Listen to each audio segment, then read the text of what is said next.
Dr. Balzani, thanks for being here today. I'm so glad you're here. Well, thank you for inviting me. Well, it's important for us to talk some more. I know that you know your background, but people should know that you have 50 years in the medical field. You are a pharmacist, a doctor, a nutritionist, a health, nutrition, and wellness coach. So you would know some of the important things we're going to talk about. And one of the things that we want to cover today is parenting in the pandemic. I mean, there's a lot of people out there trying to address what to do with their children, whether they're home from school, doing split schedules, or trying to juggle work and COVID. So I'm hoping that you can shed some light on it. Yes, it's a very stressful time in our life. And unfortunately, children are probably the most vulnerable because the pandemic affects them, and on their young brains, it can act as one of the ACEs, which is an adverse childhood experience that the children may have, which technically affects them for the rest of their life. An ACE, an adverse childhood experience, can cause having this history in your life. So your biography, your history, can become your physical biology. And what we're seeing with ACEs, and I'll explain that in a minute, is that people who've developed many ACEs or adverse childhood experiences before the age of 18 have many more physical, emotional, and mental problems as adults because it never really gets understood. So ACEs are really potentially traumatic experiences, including many forms of abuse, neglect, and household dysfunctions.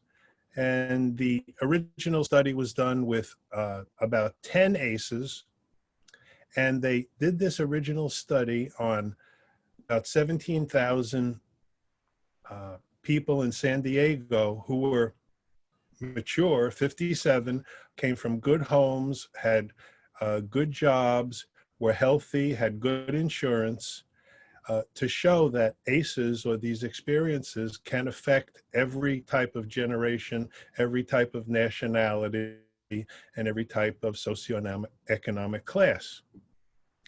And the basic ACEs that have occurred over the years are actually 5 of them initially. And the initial ACEs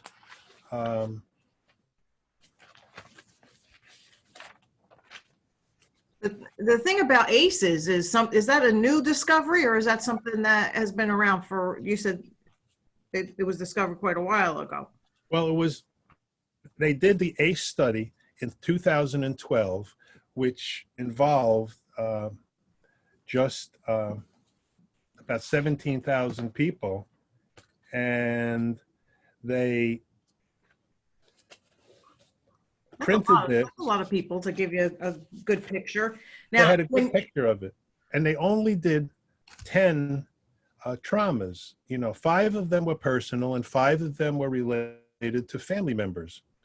5 of them personal were physical abuse, verbal abuse, and sexual abuse, as well as physical neglect and emotional neglect. And in my experience, emotional neglect is the most dangerous type because a child's emotions are not validated, they're disconnected, they're unfulfilled, and they feel like their feelings do not matter. So how do you think COVID is jumping in there in the middle of that? How do you think that would, I would love to see us get ahead of the ACEs. It's very interesting when people are asking the question, gee, why is this happening to me? And some of the questions that I know you referred to an ACE questionnaire before when we were talking earlier, and people could find out, gee, this is why this is happening to me now as a result of something in my past. How do we get out ahead of COVID to realize that this could potentially be an ACE for them? And what could parents and families do today to prevent this from being an issue for them down the road? Well, with the pandemic, we could consider the pandemic an ACE. It's an adverse childhood experience. Their whole life is disrupted, their schedules, their schooling, and some of the problems that occur are basically the isolation that occurs. And children are disconnected from their school support, their teachers, their friends, their grandparents, and their teachers, so that they're not able to uh, live their life regularly. They're in sort of a cocoon and thinking in their own heads without people to help them really figure out what's going on. So this is where the parents um, have a big job, because the parents are also very stressed. Mm. So this doubly is a problem for these children.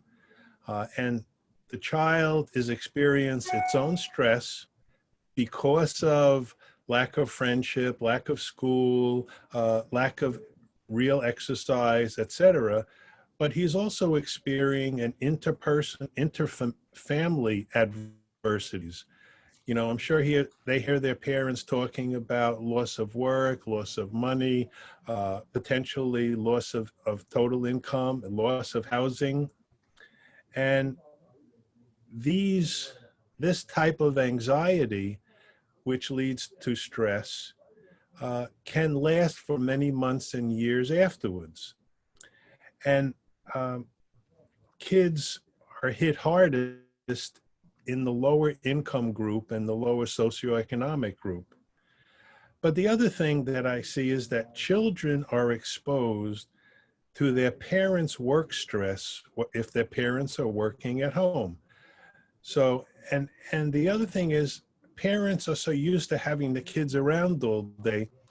So there's probably less of a connection between parent and child through the whole day, because they see them all day. And it's kind of like, you know, we're so used to you, just, you know, go away and I will have to go and relax in the other room.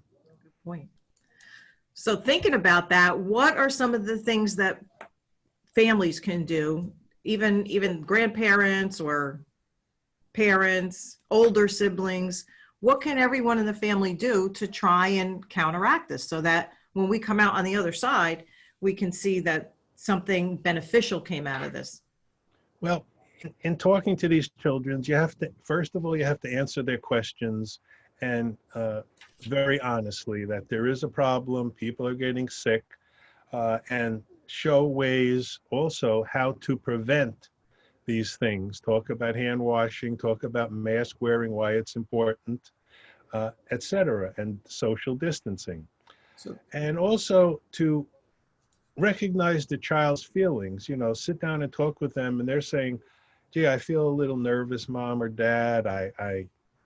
You know, I see what's going on. Depending on the different age, you talk to them at, you know, their age level, and try to help them get an understanding of their feelings and say, okay, I know you're sad, you're not seeing your friends, but we'll come out of this and things can be okay. is it a good Now, idea for the parents to share that they have some of those same feelings too? yes, you know, parents have to be a good example, and they have to talk to them and mention to them how they're managing their stress. And this is where a lot of different things come in that people kind of boo-hoo and say, oh, this doesn't mean anything.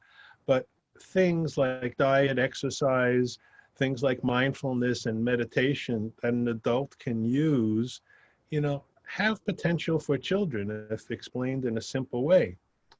And you also have to offer extra love to these children when you see them. I love you. You know, when they go to bed, just don't send them off. And when you leave the house, you have to reassure them, okay, honey, I'm going to the store. I'll be about an hour. I will be back. And as I go out, I'm going to protect myself. I'm going to wear a mask. I'm going to wear gloves. I'm going to have hand wipes. I'm going to stay away from a lot of people. I'm just going to the food store to get this. And then I'll be right back, you know, in 1 hour. Okay, so the child is not anxious.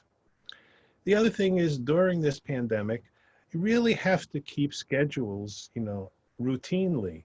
You have to keep their sleep schedule, when they get up, when they eat, and you need to plan certain special times, quality times with the children. Okay, Johnny, we're going to go outside and throw the football for 20 minutes or so. Or Mary, we're going to bake a cake or something and make it something special for them. Um, and, the other thing is kids are going to be upset and they're going to be unruly. So, they're going to act out. Now, here's where positive discipline is good. Things like timeout, are good because things like hitting or yelling or screaming, and when you're disciplining them, discipline them without with very little emotion, because if you're yelling and screaming, uh, that has the potential to be an ACE too, an adverse child experience. If every time you yell, you're What, screaming at them. what about the issue where sometimes parents, like you said earlier, they just want them to go away, and when they hear that same question over and over and over again, and I'll just eat the ice cream. So what about those kind of things when you talk about nutrition and how that affects how the kids are acting out? Well, the best thing is to show it by example. You know, I'm sure it's not easy, but having children around, you have to have these treats, but, offer it as, a prize, as something special. It's not just every time something happens, I'll have some ice cream, have some cookies. Uh, again, you need discipline. And as a parent, you should be trying to eat well also, because your nutrition is very important for your lifestyle, for your life, and for your length of life. And these things can occur and affect an adult also, which is very, very scary. Are there certain foods, I don't know if we talked about this at all before, are there certain foods that are helpful for anxiety Well, and stress, certainly, reduce stress?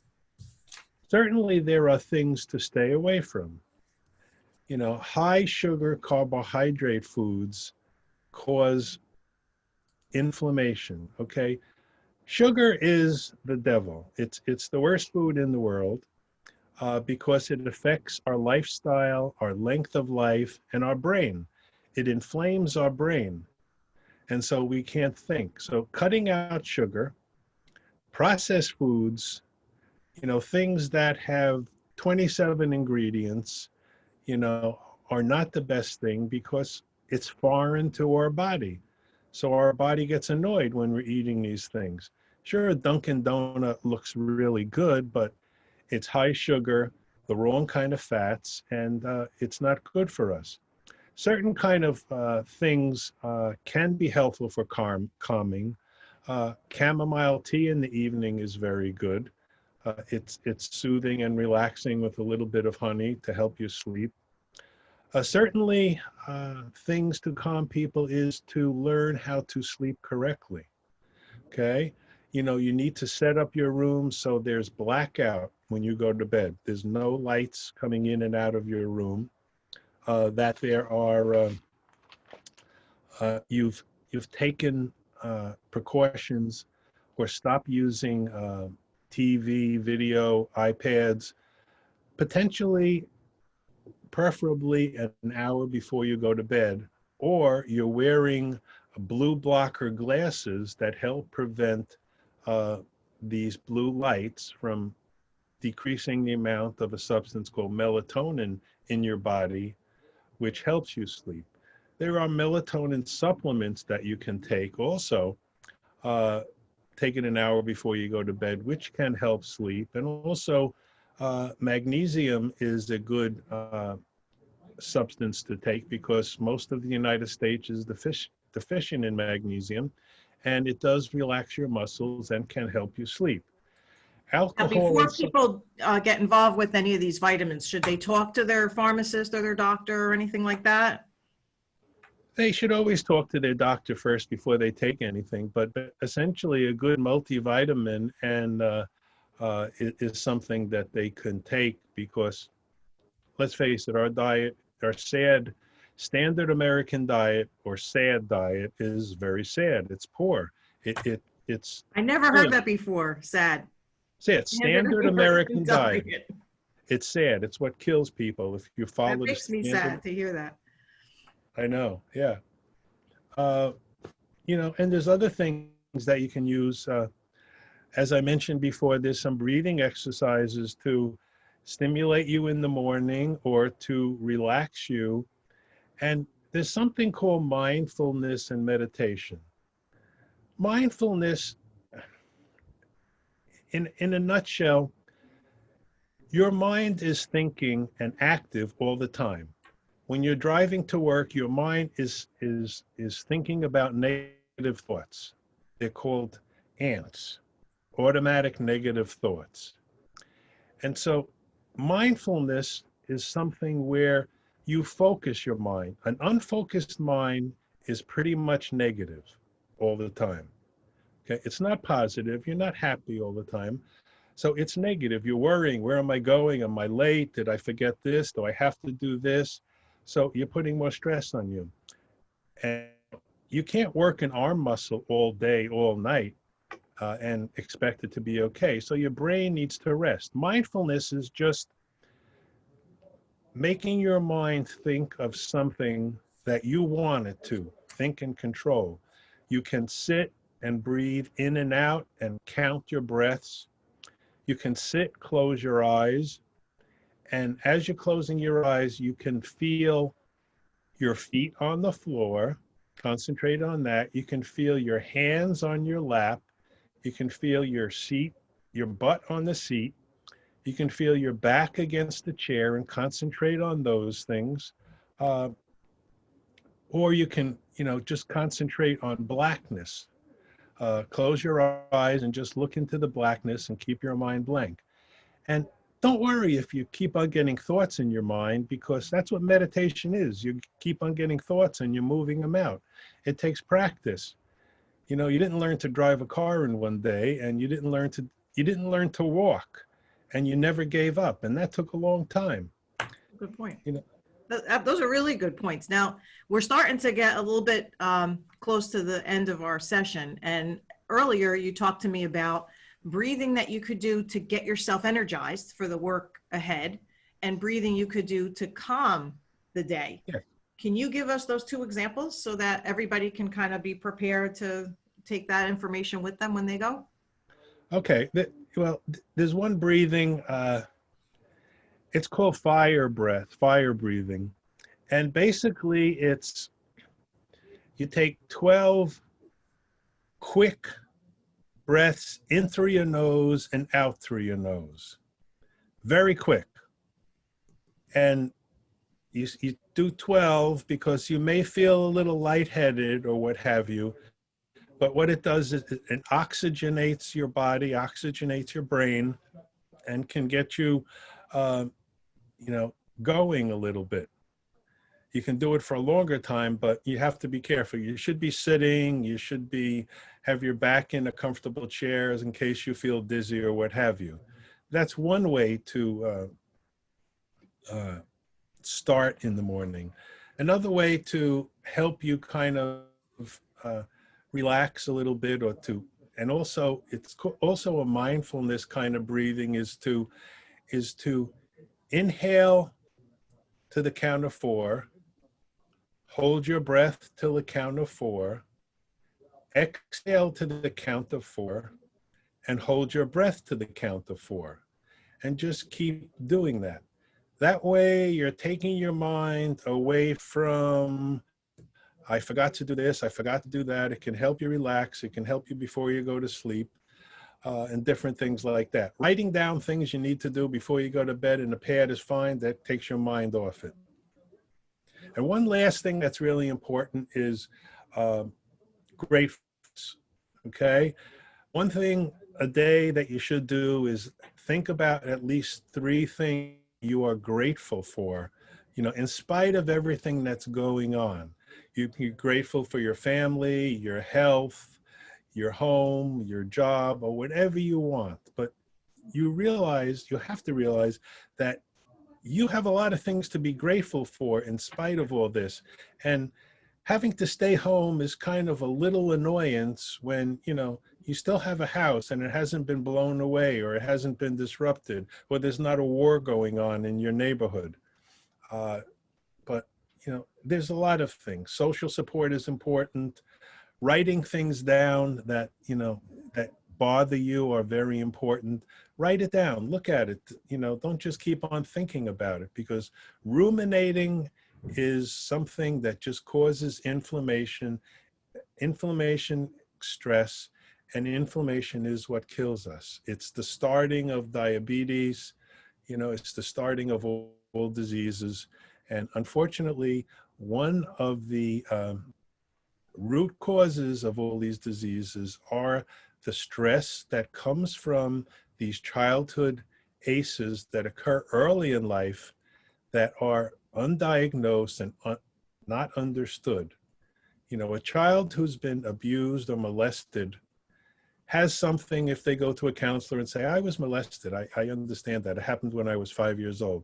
But a child whose emotions were not understood when they had a problem, boy going to the father and saying, I've been, you know, bullied and stuff. And the father says, oh, come on, you're a big guy, grow up. That child's feelings are going to be misunderstood because its emotions are not going to be understood.